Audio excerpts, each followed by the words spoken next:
একেডোখৰ মাটিতে 5বিধ শস্যৰ খেতি কেনেকৈ কৰিব? কামৰূপ কৃষি বিজ্ঞান কেন্দ্ৰৰ প্ৰদৰ্শনীমূলক কৃষি ফাৰ্মত কৃষি বিশেষজ্ঞসকলে এডোখৰ কৃষি ফাৰ্মতে বহুতৰীয়া কৃষি পদ্ধতিৰে কৰিছে 5বিধকৈ বিভিন্ন ধৰণৰ শস্যৰ খেতি।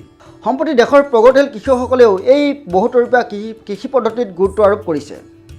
বহুতৰীয়া পদ্ধতিৰে খেতি কৰিলে আমাৰ কৃষকসকল কেনেকৈ লাভান্বিত হ'ব? এই সন্দৰ্ভত কিছু বক্তব্য কামৰূপ জিলাৰ কৃষি বিজ্ঞান কেন্দ্ৰৰ বিজ্ঞানী হনুমানৰ বৰাই আগবঢ়াইছে, সেয়া আপোনালোকলৈ আগবঢ়ালোঁ।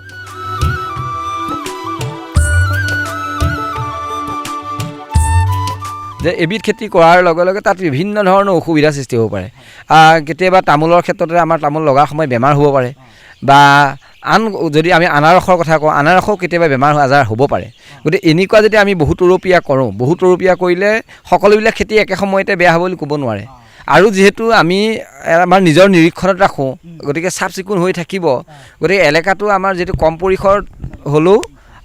পৰিসৰ হ'লেও আমাৰ যিহেতু আমাৰ গোটেইকেইটা বস্তু থাকিব, গতিকে তেনে অৱস্থাত আমাৰ কি হয়, আমাৰ উৎপাদনটো বাঢ়িব, লগতে আমাৰ কৃষকজনে যিটো লাগি থকা গুণটো, সকলো সময়তে সকলো বস্তু লাগিবলগীয়া নহয়। তেওঁ যিখিনি কষ্ট কৰিব 12 মাহে একে জেগাতে কষ্ট কৰিলে, আৰু বিভিন্ন সময়ত বিভিন্ন ধৰণৰ জেগাৰ পৰা উৎপাদন হ'ব। গতিকে নেমুৰ সময়ত নেমু পালে, তেতিয়া মাৰ্চ এপ্ৰিল মাহত যদি আমাৰ নেমুজোপা উৎপাদন হয়, তেতিয়া প্ৰতিটো নেমুৰ দাম আমি 5 টকাৰ পৰা 10 টকাৰ ভিতৰত পাব পাৰোঁ। কিন্তু একেই বা জালুকৰ সময়ত আমি জালুকৰ কথা আহিলে, তামোলৰ সময়ত তামোল আহিলে, আৰু প্ৰতিটো সময়তে একেৰাহে আমাৰ উৎপাদনটো পইচা পাই থাকিব, পইচা মানে হাতত আহি থাকিব।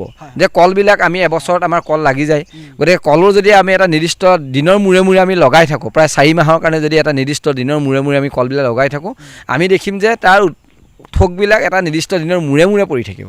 গতিকে আমি এইটো আমি মেনেজ কৰিব পাৰোঁ যে এতিয়া তামোল আমাৰ এপ্ৰিলত বা মে' মাহত, জুন মাহত হ'ল, গতিকে আমি সেই সময়ত পইচা অন্যত নালাগে।